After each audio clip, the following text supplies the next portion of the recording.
ఏడానున్నారో అన్నలు ఏడానున్నారో నింగి నేల తొంగి చూసే చుక్కలున్నారో. మల్లోజుల అంటే వేణుగోపాల్ కానీ తెక్కలపల్లి వాసుదేవరావు కానీ వాళ్ళు ఆయుధాలు ప్రభుత్వానికి అప్పగించేసి మేము సరెండర్ కాలేదు అంటున్నారు. మీరు లేదంటే ఇప్పుడు చంద్రన్న కానీ మీ ఆయుధాలని మావోయిస్ట్ పార్టీకి అప్పగించేసి వచ్చి మేము సరెండర్ కాలేదు అని అంటున్నారు. మరి ఇక సరెండర్ అంటే దేంది, లొంగుబాటు అంటే దేంది అనాలి? మరి ఇప్పుడు వాళ్ళది కాదు, మీది కాదు, ఎవరిది లొంగుబాటు?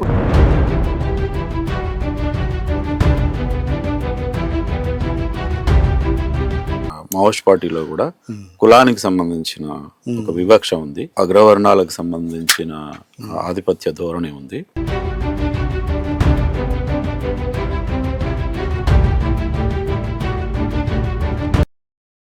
Welcome to Akeri news. ఒక చావు అంచుకు పోయి వచ్చింది కదా, ఆ తర్వాతనేనా మరి ఒక విధంగా మళ్ళీ మీరు చెప్పే అంటే ఇక్కడికి మనకు లొంగుబాటుకు కావాలి, ఇక ఎందుకు ఈ పరిస్థితిలో మనం ఎందుకు ఉండాలని అనుకున్నారా? ఇక్కడ చిన్న కరెక్షన్ ఏంటంటే లొంగుబాటు అనేది గవర్నమెంట్ కూడా అంటలేదు కనుక మీడియా కూడా అనొద్దు అనేది నా విన్నపం. ఏమనాలని మరి? ఇప్పుడు వాస్తవానికి ఏంటంటే దాని సైంటిఫిక్ అర్థంని మనం వెతుక్కోవాల్సి ఉంటుంది. అంటే తెలుగుకున్న పరిమితి కావచ్చు, ఏదైనా జనజీవన సాంస్కృతిక రంగంలో ఉన్నారు కదా, మీరే చెప్పండి, కాయిన్ చేయండి దాన్ని. ఏందో అంటే ఇప్పుడు మేము జనరల్గా జనంలోకి వస్తున్నాం, ఇప్పటి వరకు జనంలోనే ఉన్నాం. అంటే అదొక సొసైటీ కావచ్చు, అజ్ఞాతం అంటున్నాం కదా. ఇంతకు ముందు ఏమనేది గర్భాపసి లాగా, మరి అట్లనే పెడితే బాగుంటుందేమో. అంటే ఇప్పుడు జనరల్ అంటే ఇక్కడ ఇది ఒక డిబేట్ ఇప్పుడు జరుగుతుంది. ఏంటంటే మావోయిస్ట్ పార్టీ నుంచి బయటకు వచ్చిన అంటే మల్లోజుల వేణుగోపాల్ కానీ తెక్కలపల్లి వాసుదేవరావు కానీ వాళ్ళు ఆయుధాలతో దాదాపు 200 మందితో 100 మందితో వచ్చి ఆయుధాలు అంటే ప్రభుత్వానికి అప్పగించేసి మేము సరెండర్ కాలేదు అంటున్నారు. మీరు కానీ మీతో వచ్చిన సహచరులు కానీ లేదంటే ఇప్పుడు చంద్రన్న కానీ మీ ఆయుధాలని పార్టీకి మావోయిస్ట్ పార్టీకి అప్పగించేసి వచ్చి పోలీసుల ముందు వచ్చి మేము సరెండర్ కాలేదు అని అంటున్నారు. మరి ఇక సరెండర్ అంటే దేంది, లొంగుబాటు అంటే దేంది అనాలి? మరి ఇప్పుడు వాళ్ళది కాదు, మీది కాదు, ఎవరిది లొంగుబాటు? ఇప్పుడు దీని అర్థం మనం ఎట్లా తీసుకోవచ్చు అని అంటే, సరెండర్కి అయితేనేమో వాళ్ళు రకరకాలుగా చెప్తున్నారు. అంటే ఇప్పుడు గవర్నమెంట్ కూడా ఏందని అంటే, ఇప్పుడు చాలా ఏంది అంటే ఇప్పుడు ఇది ఒక రాజకీయ పార్టీ కదా. అంటే ఇప్పుడు సరే ఇది సాయుధ పోరాటము, తర్వాత వెపన్స్, ఇది ఈ లైన్ ఇట్లా ఉన్నది అనేది దీన్ని కొంచెం పక్క పెడితే కూడా ఇది ఒక రాజకీయ పార్టీ, దీనికి రాజకీయాలు ఉంటాయి. ఏదో గంజాయి దొంగలాగా చేసినది అయితే కాదు కదా.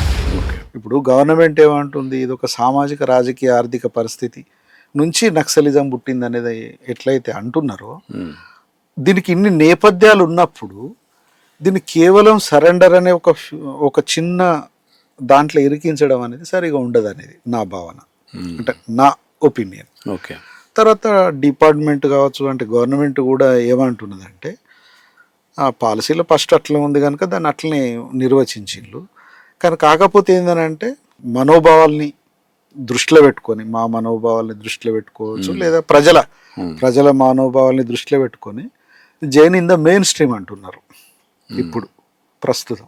అదే జనజీవన స్రవంతి కదా, అదే ఇక దాన్ని ఇక సరే దానికి లొంగుబాట, గర్భాపస్య లేదంటే జనజీవన స్రవంత, ఈ విషయాలని ఒకసారి పక్కన పెట్టేద్దాం. నిజంగా పార్టీ అంటే ఇంతటి అంటే తీవ్రమైన నిర్బంధం కానీ, ఇంతటి తీవ్రమైన దాడిని కానీ గతంలో ఎప్పుడు ఎదుర్కోలేదు. ఇప్పుడు ఇట్లాంటి దాడి జరుగుతుందని అసలు మావోయిస్ట్ పార్టీ అగ్రనాయకత్వం కానీ, పొలిట్ బ్యూరో కానీ అసలు ఎప్పుడు ఊహించలేదా? ఊహించే ఒక పీబీ సర్క్యులర్ను రాసింది, దాంట్లో కొన్ని నిర్దిష్టమైన సూచనలు చేసింది. అంటే పెద్ద ఫార్మేషన్లుగా ఉండకుండా ప్రజల్లో కలిసిపోయే మెథడ్స్ను చెప్పింది, ప్రజల్లో భాగంగా ఉండాలన్నది, లేకపోతే సిఓ సిస్టమ్ లెక్క వెళ్ళిపోవాలని చెప్పింది. అంటే ఆ పెద్ద ఫార్మేషన్స్ ఉండకుండా 2, 3 ఇట్లా ప్రజల్లో కలిసిపోవాలనేది పార్టీ చెప్పింది. అయితే అదంతా చెప్పిన తర్వాత ఆ ప్రాసెస్ జరిగే క్రమం లోపలనే ఈ పెద్ద దాడి జరిగింది.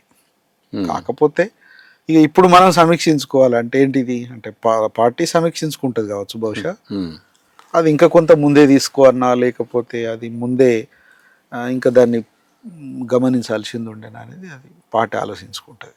మావోయిస్ట్ పార్టీ జనరల్ సెక్రటరీకి దాదాపు 6 అంచెల పద్ధతిలో ఒక సెక్యూరిటీ జోన్ అంటే ఏర్పాటు ఉంటుంది అని, లేదా అట్లాంటి వ్యవస్థ ఉన్న దగ్గర కూడా ఒక జనరల్ సెక్రటరీని కోల్పోయే పరిస్థితి వచ్చింది.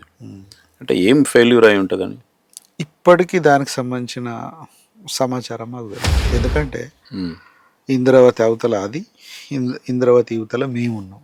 అంటే మేము దక్షిణలో ఉన్నాం, అది ఉత్తర్లో జరిగిన పరిణామాలు.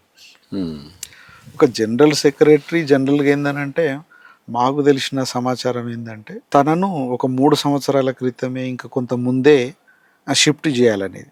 ఒక జనరల్ సెక్రటరీ ఇక్కడ మారుతున్న పరిస్థితులలో తనకు రక్షణ సమస్య వస్తుంది అనే దాన్ని గమనించే షిఫ్ట్ చేద్దాం అనేది పార్టీ ఆలోచించిందట.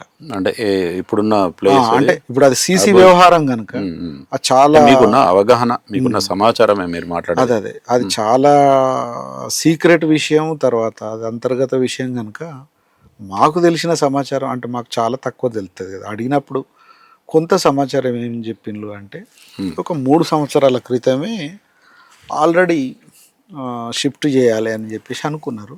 కానీ అది మెటీరియలైజ్ కాలేదు.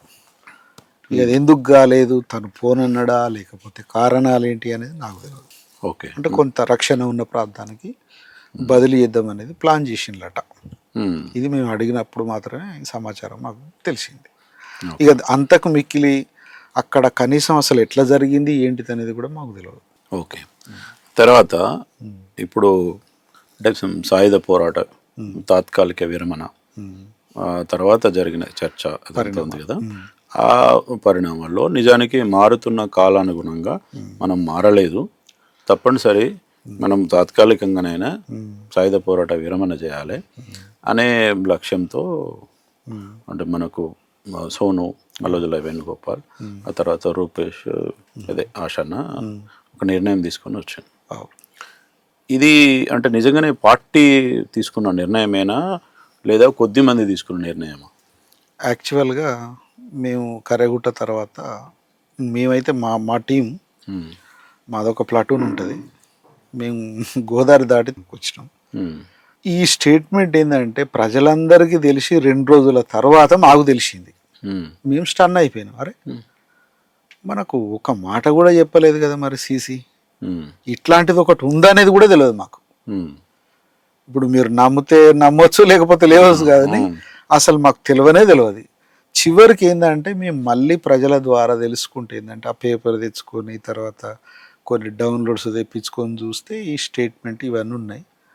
ఆయన వాయిస్ తర్వాత స్టేట్మెంట్ శైలి అంతా చూసి ఇది కరెక్ట్ అని నేను చెప్పిన. అంటే ఏంటి ఇది ఫేక్ లేకపోతే వేణుగోపాలే ఇది నిజమా అన్నప్పుడు నేను అదంతా నాకు తెలుసు కనుక ఇది ఈయన ఇచ్చిందే అనేది మాకు అప్పుడు కొంత కన్ఫ్యూజ్ ఉండే. ఇక ఆ తర్వాత మళ్ళీ 6 పేజీలది ఒక లేఖ ఇవన్నీ ఉన్నాయి.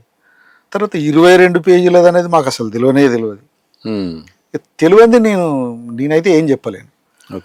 తర్వాత ఏంది అది బయట ప్రపంచానికి వచ్చిన తర్వాతనే మాకు వచ్చింది, అందరు చదివిన తర్వాత మా చేతిలోకి వచ్చింది. మరి మాకైతే అందలేదు, మాకు అసలు తెలియదు.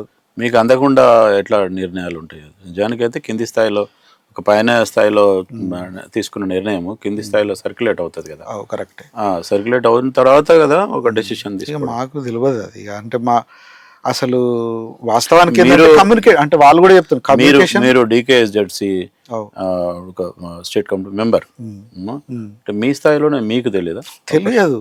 అంటే కమ్యూనికేషన్ లేదు, ఆ స్కోప్ కూడా లేదు. ఎందుకనంటే దాదాపుగా ఉత్తరాలు రాయడం తగ్గింది. ఎందుకంటే అనేక క్యాంపులు వచ్చినాయి కదా, కార్పొరేట్ సెక్యూరిటీ కొన్ని 100 క్యాంపులు అయిపోయినాయి. నువ్వు ఎక్కడ పోదామన్నా కత్తి మీద సాము లెక్కనే ఉన్నది. అట్లాంటి పరిస్థితుల్లో లేటర్లు కూడా రాసుకోలేని పరిస్థితి.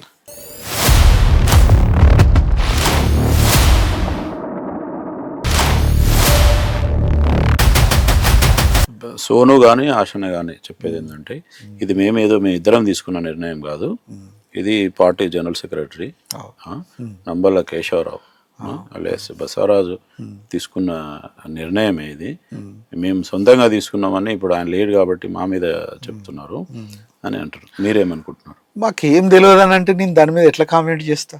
తెలిస్తే నేను ఖచ్చితంగా చెప్తా. కానీ ప్రపంచానికి తెలిసిన 2 రోజుల తర్వాత మాకు తెలిసింది ఆ 22 పేజీలది ఇట్లాంటిది ఒకటి ఉంది అని ఆయన స్టేట్మెంట్ చదివిన తర్వాతనే మాకు తెలుసు. మాకు అసలు తెలియదు. తెలంగాణ భూభాగానికి అయితే తెలియదు, మరి ఇంకా మిగతా ఎక్కడన్నా ఉన్నదా నాకు తెలియదు. ఓకే, అంటే మామూలుగా ఒక సాధారణ సభ్యులు సాధారణ ప్రజలైతే ఏదో రకంగా అదొక ఊహకు సంబంధించిన అదో ఇట్లా కావచ్చు అట్లా కావచ్చు అని ఏదైనా అనుకుంటారు. ఒక పార్టీలో ఉన్న క్రియాశీలకమైన నాయకుడిగా మీరు ఏం జరిగి ఉంటుందని ఒక అబ్జర్వేషన్ కానీ అనాలిసిస్ ఉంటుంది కదా, అది కరెక్ట్ కావచ్చు కాకపోవచ్చు కానీ ఒక అనాలిసిస్ అయితే ఉంటుంది కదా. అది అంటే ఇప్పుడు ఆ జరిగిన పరిణామాలు తెలివాయి. అసలు ఒక మ్యాటర్ మీద డార్క్ మ్యాటర్ ఉన్నప్పుడు మేము ఏం చెప్పగలుగుతాం? ఒక అబ్జర్వేషన్ ఒక అనాలిసిస్ ఉంటుంది కదా, ఇట్లా జరిగి ఉండొచ్చు, ఇట్లా జరిగితే ఇట్లా జరగవచ్చు అని అంటే ఆ ఊహాగానాల మీద ఇంత సీరియస్ విషయాన్ని నేను చెప్పలేదు, నాకు తెలిస్తే నేను చెప్తా. ఓకే సరే పోనీ ఇదంతా కాదు, మీరేమనుకుంటున్నారు ఇప్పుడున్న పరిస్థితులలో? అంటే సమాజంలో అనేక రకాల మార్పులు వచ్చినాయి, ఈ మార్పులకు అనుగుణంగా మావోయిస్ట్ పార్టీ మారలేదు, అందుకు అనుగుణమైన వ్యూహం కానీ ఎత్తుగడలు కానీ లేకపోవడం వల్ల ఇంత పెద్ద నష్టం జరగాల్సి వచ్చింది. కాబట్టి వీళ్ళందరినీ కాపాడుకుందామనే ఉద్దేశంతోనే ఇవాళ మేము సాయుధ పోరాట తాత్కాలిక విరమణ చేసి సమాజంలోకి వస్తున్నామని సోను కానీ రూపేష్ కానీ చెప్తున్నారు. మీరేమంటారు? దాన్ని సమర్థిస్తారా వ్యతిరేకిస్తారా? ఇక వాస్తవానికి ఏందనంటే సమర్థించుడు వ్యతిరేకించుడు అనేది కాకుండా ఇప్పుడు అక్కడికి సంబంధించింది వాళ్ళు చెప్తున్నారు. తర్వాత ఇంకా రకరకాల అంటే మాకైతేనేమో ఆ మ్యాటరే తెలియదు. ఇప్పుడు ఈ తెలియని దాని మీద ఇప్పుడు ఏది సరైంది అని కాదనేది అయితే పూర్తిగా అయితే చెప్పలేము. కాకపోతే ఒక్క మాట ఏం చెప్పొచ్చు అని అంటే తెలంగాణలో మాత్రం తెలంగాణ అంటే ఇప్పుడు నేను ఇక్కడికి వచ్చిన తర్వాత తెలంగాణలో ప్రజలు వాళ్ళ ఎమోషన్స్ కావచ్చు వాళ్ళ ఫీలింగ్స్ కావచ్చు చూస్తుంటే ఏంటంటే అసలు వీళ్ళు సప్పుడే కొత్త అయిపోయేది తుపాకులు ఎందుకు తీసుకొచ్చిండ్రు అనేది ఒక తుపాకులను ఒక సెంటిమెంట్గా చూస్తున్నారు ప్రజలు ఇక్కడ తెలంగాణ. ఎందుకంటే తిండి పెడితే దెబ్బలు తిన్నారు. తర్వాత అంటే ప్రతిసారి ఎన్నో అష్టకష్టాలు పడి తర్వాత విప్లవోద్యమం కోసం అనేక త్యాగాలు చేసిన భూమి తెలంగాణ కనుక తెలంగాణ కావచ్చు మిగతా చోట్ల కావచ్చు అది జీర్ణించుకోలేకపోతున్నారు. అంటే ఆ రూపం అది ప్రజలలో మాత్రం ఉన్నది.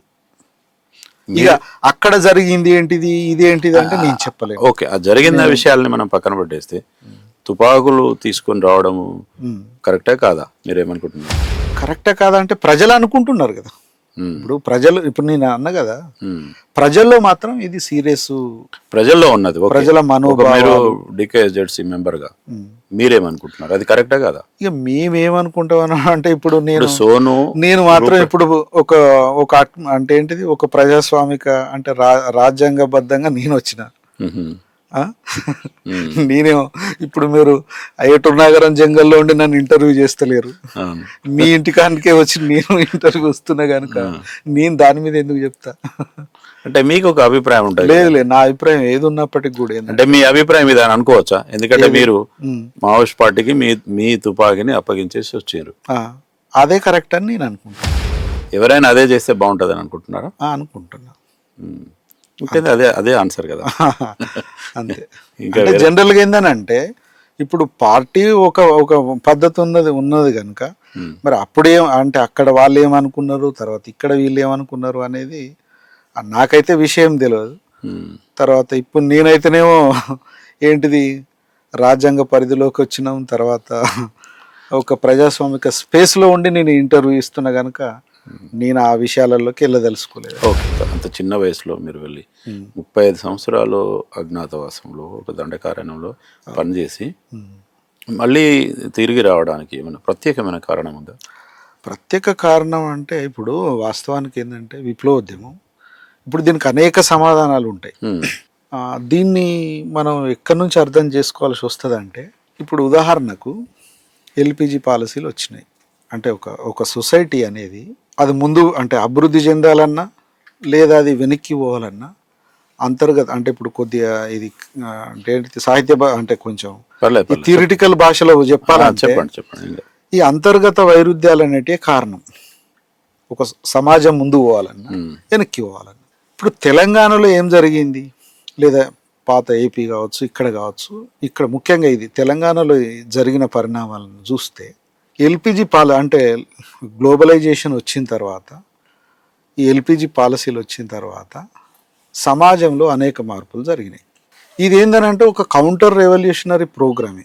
అంటే ఇప్పుడు సరే వీళ్ళు అభివృద్ధి తర్వాత ఇవన్నీ రకరకాలుగా చెప్పినప్పటికీ కూడా ఇది ఏంటంటే అప్పటిదాకా రైతాంగంగా ఉన్న వాళ్ళను ఆ తర్వాత అనేక మంది అంటే ఇప్పుడు కూలీలుగా మారుతున్నారు చాలా. ఇవన్నీ అంటే లిబరలైజేషన్, గ్లోబలైజేషన్ ఇవన్నీ వచ్చిన తర్వాత పాత సొసైటీ ఆ సొసైటీ లెక్క లేదు అనేది ఇది ఫ్యాక్టర్.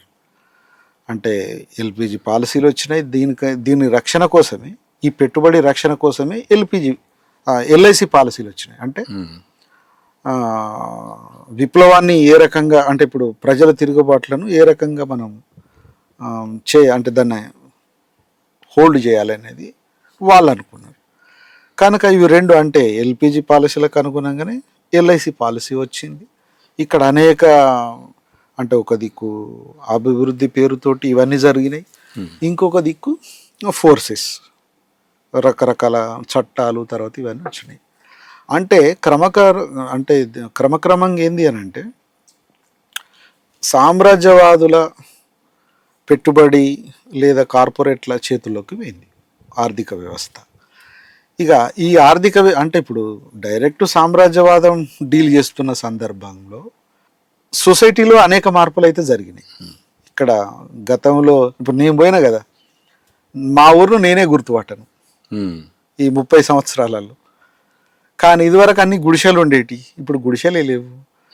తర్వాత రోడ్లు విశాలమైనవి, కమ్యూనికేషన్ పెరిగింది.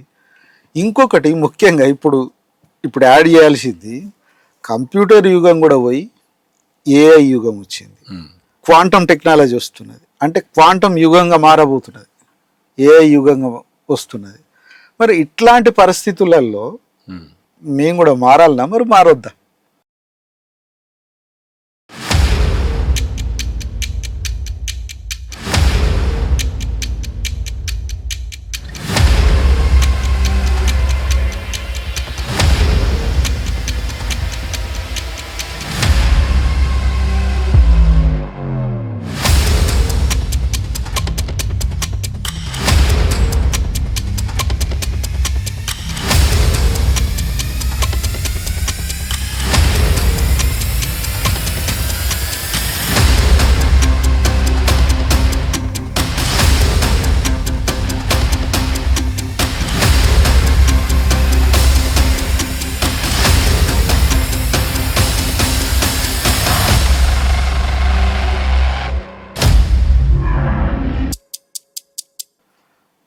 ఇది నా ప్రశ్న.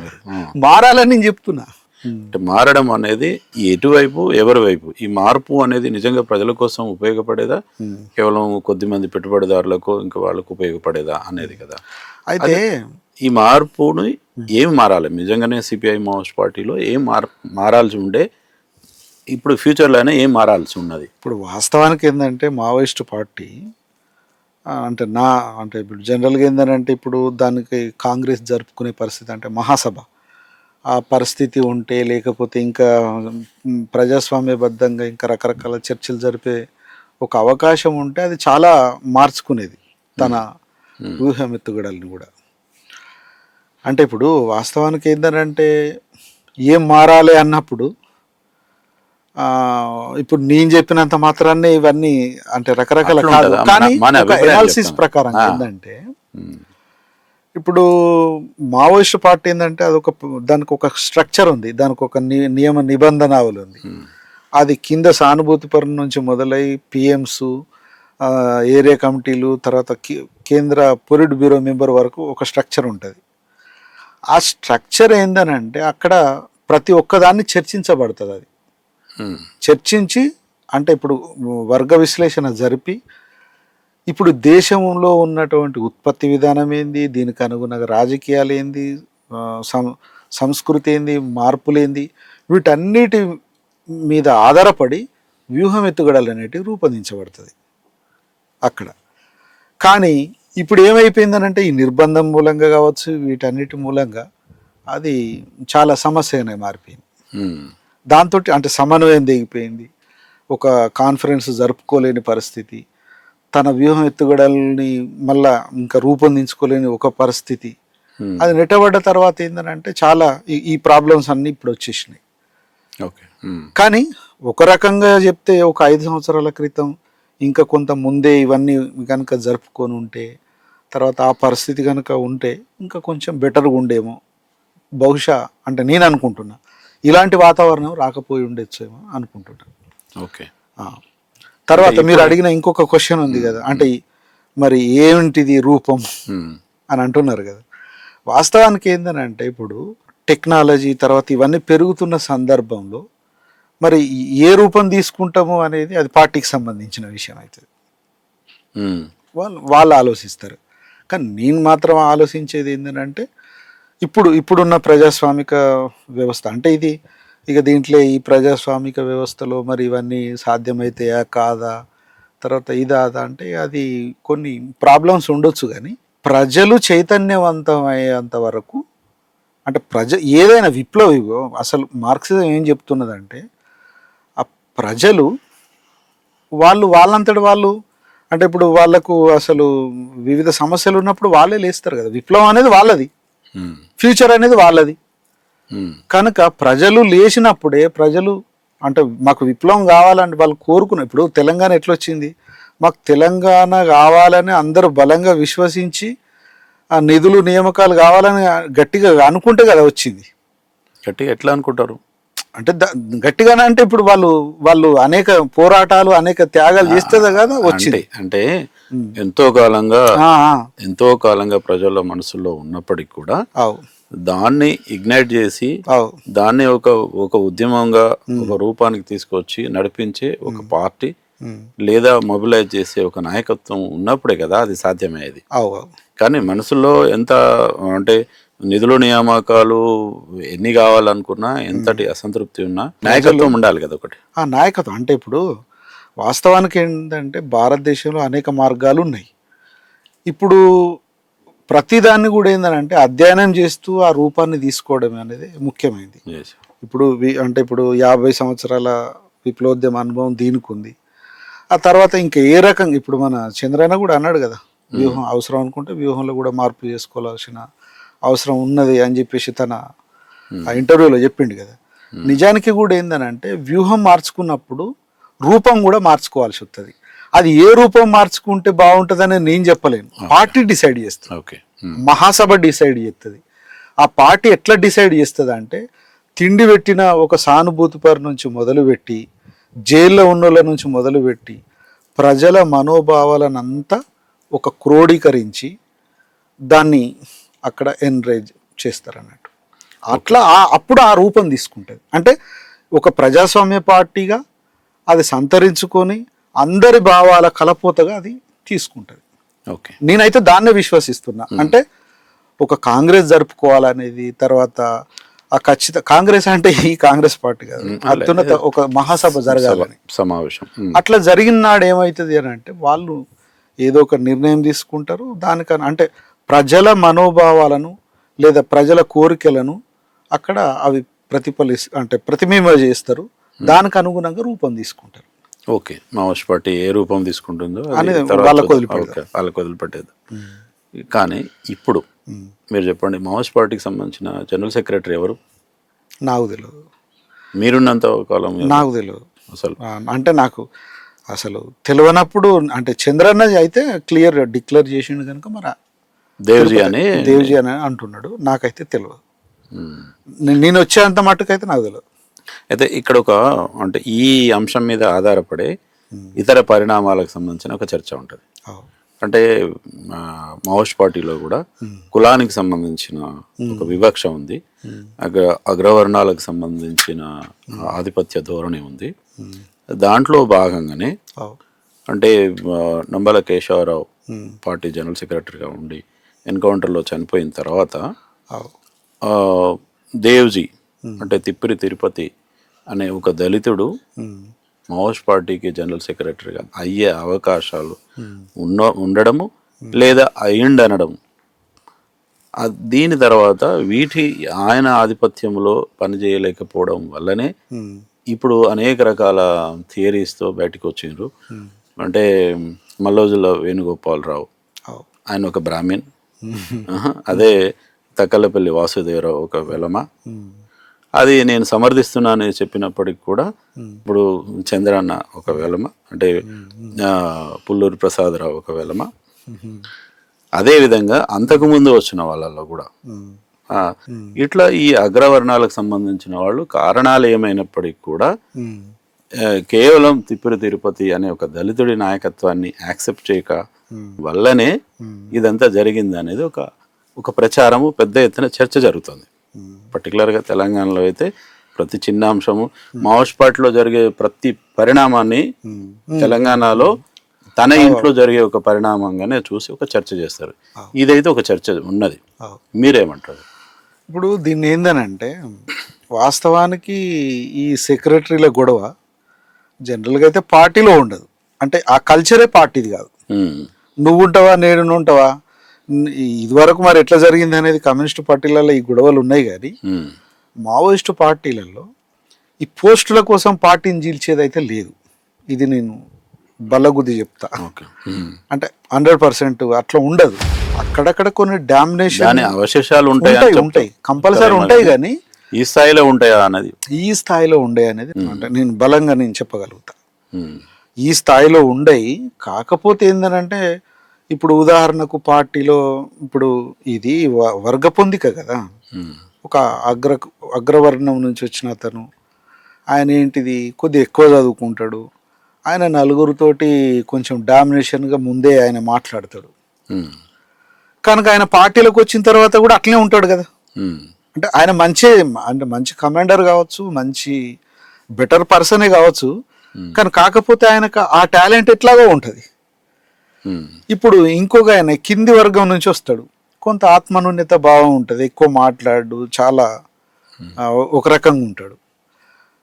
కానీ ఈయన కూడా ఏంటిది అంటే ఇప్పుడు ఇద్దరు ఒకే కమిటీలో ఉన్నప్పుడు ఈయన ఎక్కువ మాట్లాడే అవకాశం ఉంటుంది, ఈయన తక్కువ మాట్లాడే అవకాశం ఉంటుంది.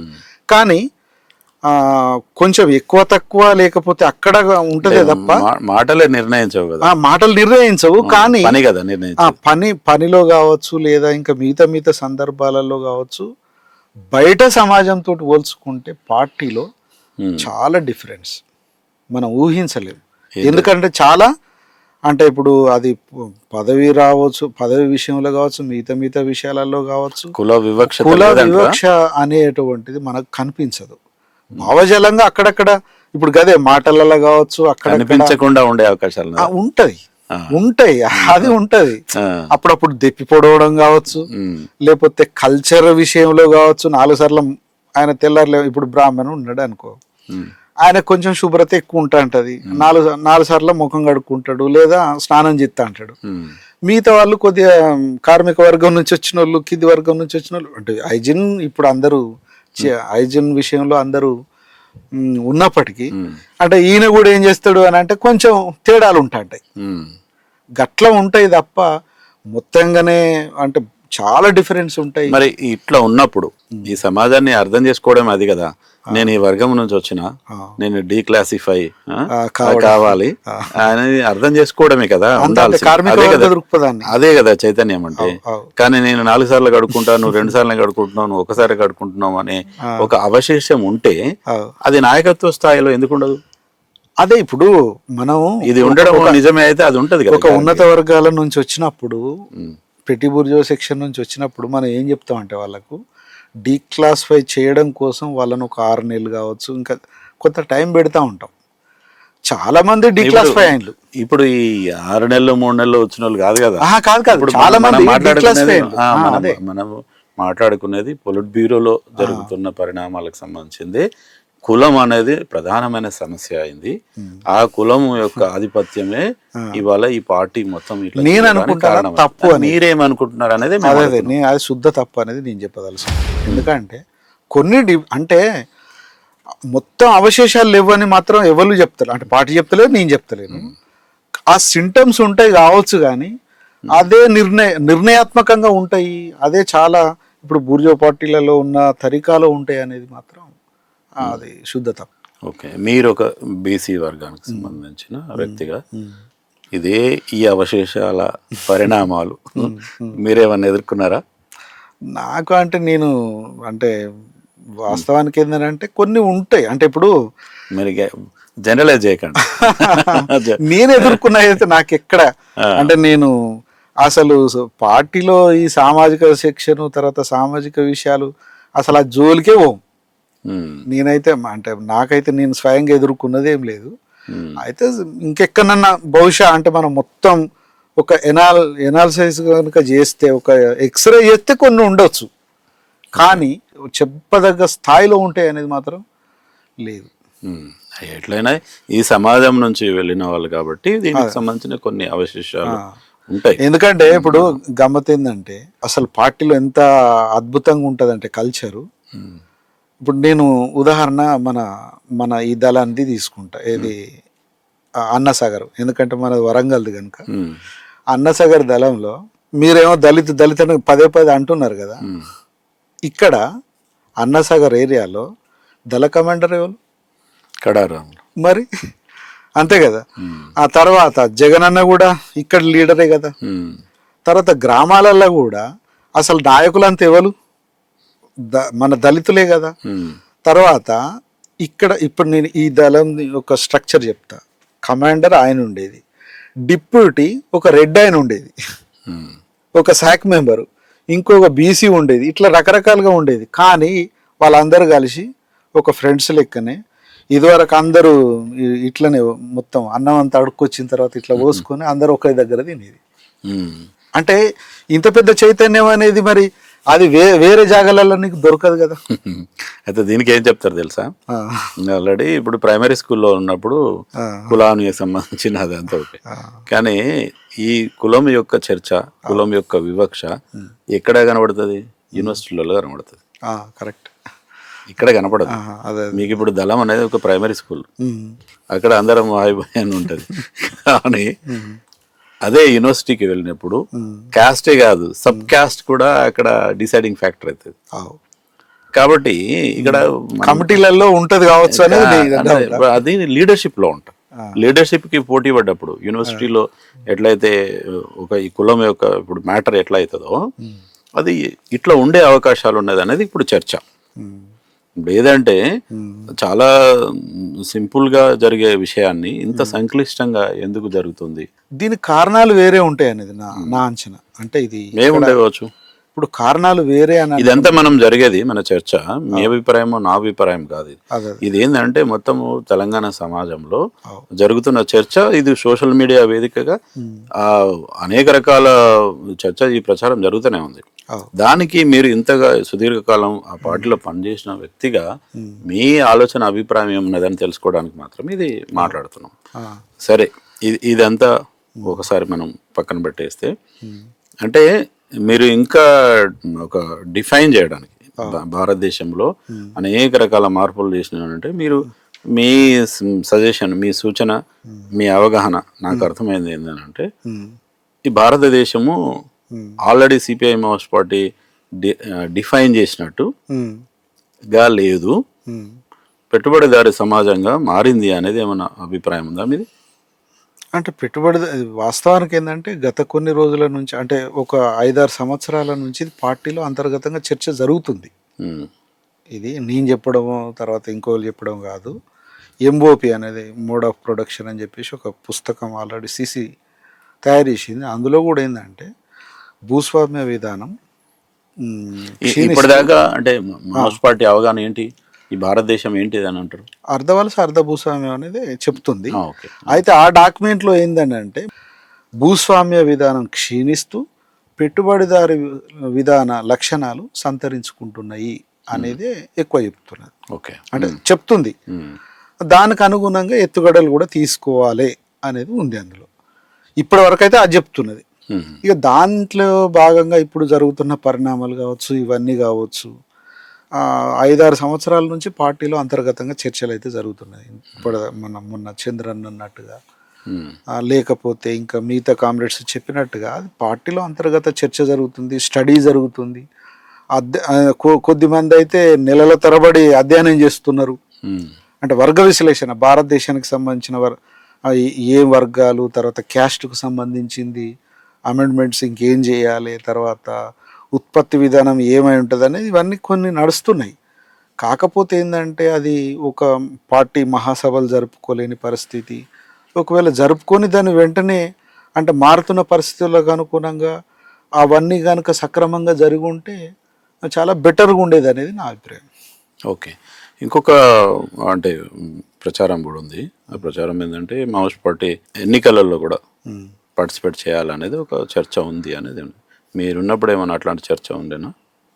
గదే అంటే సొసైటీ మారుతున్నప్పుడు లేదా వ్యూహంలో మార్పు జరగాలన్నప్పుడు వాస్తవానికి ఏంటంటే గత పీపుల్స్ వార్ అంటే సిపిఎంఎల్ పీపుల్స్ వారు ఎన్నికల్ని ఎత్తుగడనే పెట్టుకున్నది. ఒక ఆప్షన్ పెట్టుకుంది. అంటే 2 పార్టీలు అంటే ఇప్పుడు ఇటు ఎంసీపీ అంటే ఎంసీసీ తర్వాత పిడబ్ల్యూ కలిసిన తర్వాత అది వ్యూహంగా మార్చి పడేసింది. అదొక సమస్యగా మారింది. వాస్తవానికి ఏంటంటే ఇది గత పీడబ్ల్యూది ఏంటంటే ఇది ఎత్తుగడల పరమైంది అనేది చాలా స్పష్టంగా రాసుకోవడం జరిగింది. అంటే అవసరం అర్థమయ్యేటప్పుడు ఎత్తుగడ అంటే తాత్కాలికమా?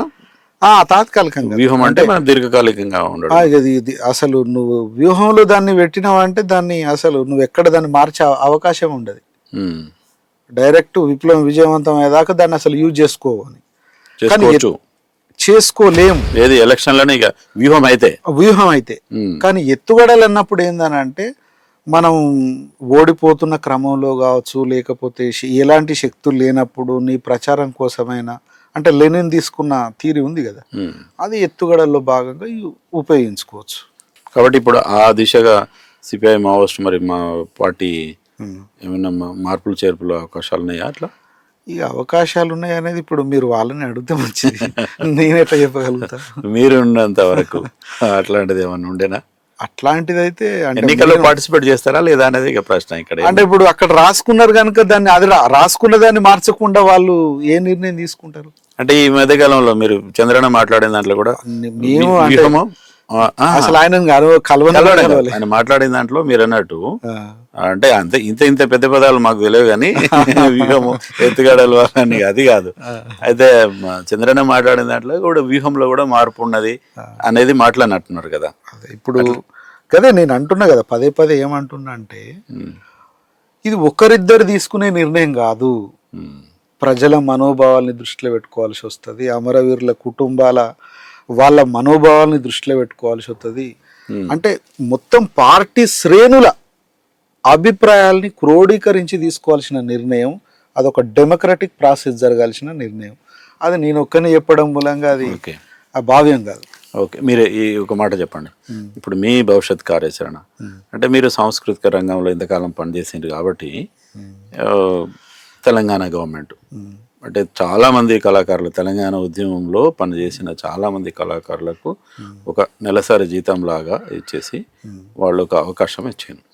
అదేవిధంగా మీకు తెలంగాణ అంటే సాంస్కృతిక రంగంలో ఒక ఉద్యోగం అట్లా చేస్తే మీరు చేసే అవకాశం ఉందా? నేను ఉద్యమకారుణ్ణి. అంటే ఇప్పుడు వాస్తవానికి సారథులు కూడా ఉద్యమకారులే.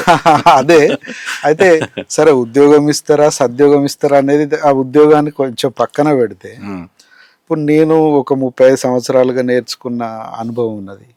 అంటే మార్క్సిజాన్ని ఈ సమాజానికి అప్లై చేసి సాంస్కృతిక రంగంలో కృషి చేసిన అనుభవం ఉన్నది, అనుభవం ఉన్నది. ఇది నా ఒక్కని మూలంగా వచ్చింది కాదు. అంటే ఎంతోమంది రక్తం ధారపోసి ఎంతో అంటే కొన్ని వందల వేల మంది ఒక జ్ఞానాన్ని డెవలప్ చేసిండ్రు. అది నేను నేర్చుకున్నా. ఈ నేర్చుకున్న జ్ఞానాన్ని నేను ఉపయోగపెట్టుకోవడం మూలంగా అంటే అది ఉపయోగం కూడా లేదు. కనుక తెలంగాణ సమాజానికి అది అవసరం. ఉదాహరణకు ఎట్లా అవసరము అని అనుకున్నప్పుడు ద్రవిడియన్ కల్చర్, అది అక్కడ కావచ్చు ఇక్కడ కావచ్చు, ద్రవిడియన్ కల్చర్ని మనం డెవలప్ చేయాలనేది నా ముఖ్యమైన కోరిక. ఓకే. మరి ద్రవిడియన్ కల్చర్లో కూడా అంధవిశ్వాసాలు కావచ్చు అంటే ఇప్పుడు దానికి అందుకే నేను కొంచెం వివరణ కూడా ఇస్తున్నా. ద్రవిడియన్ కల్చర్లో మళ్ళీ అంధవిశ్వాసాలు లేవంటే ఉన్నాయి. ఇప్పుడు ద్రవిడియన్ సంస్కృతిలో అంధవిశ్వాసాలని తీసేసి సైంటిఫిక్ టెంపర్ని అంటే ఇప్పుడు రాజ్యాంగంలో కూడా రాసుకున్నారు కదా, సైంటిఫిక్ టెంపర్ను పెంచాలనేది, అందుకోసం నేను ఆహార నిశలు కృషి చేస్తా అనేది కూడా ఈ సందర్భంగా నేను తెలియజేసుకుంటున్నాను. Thank you very much.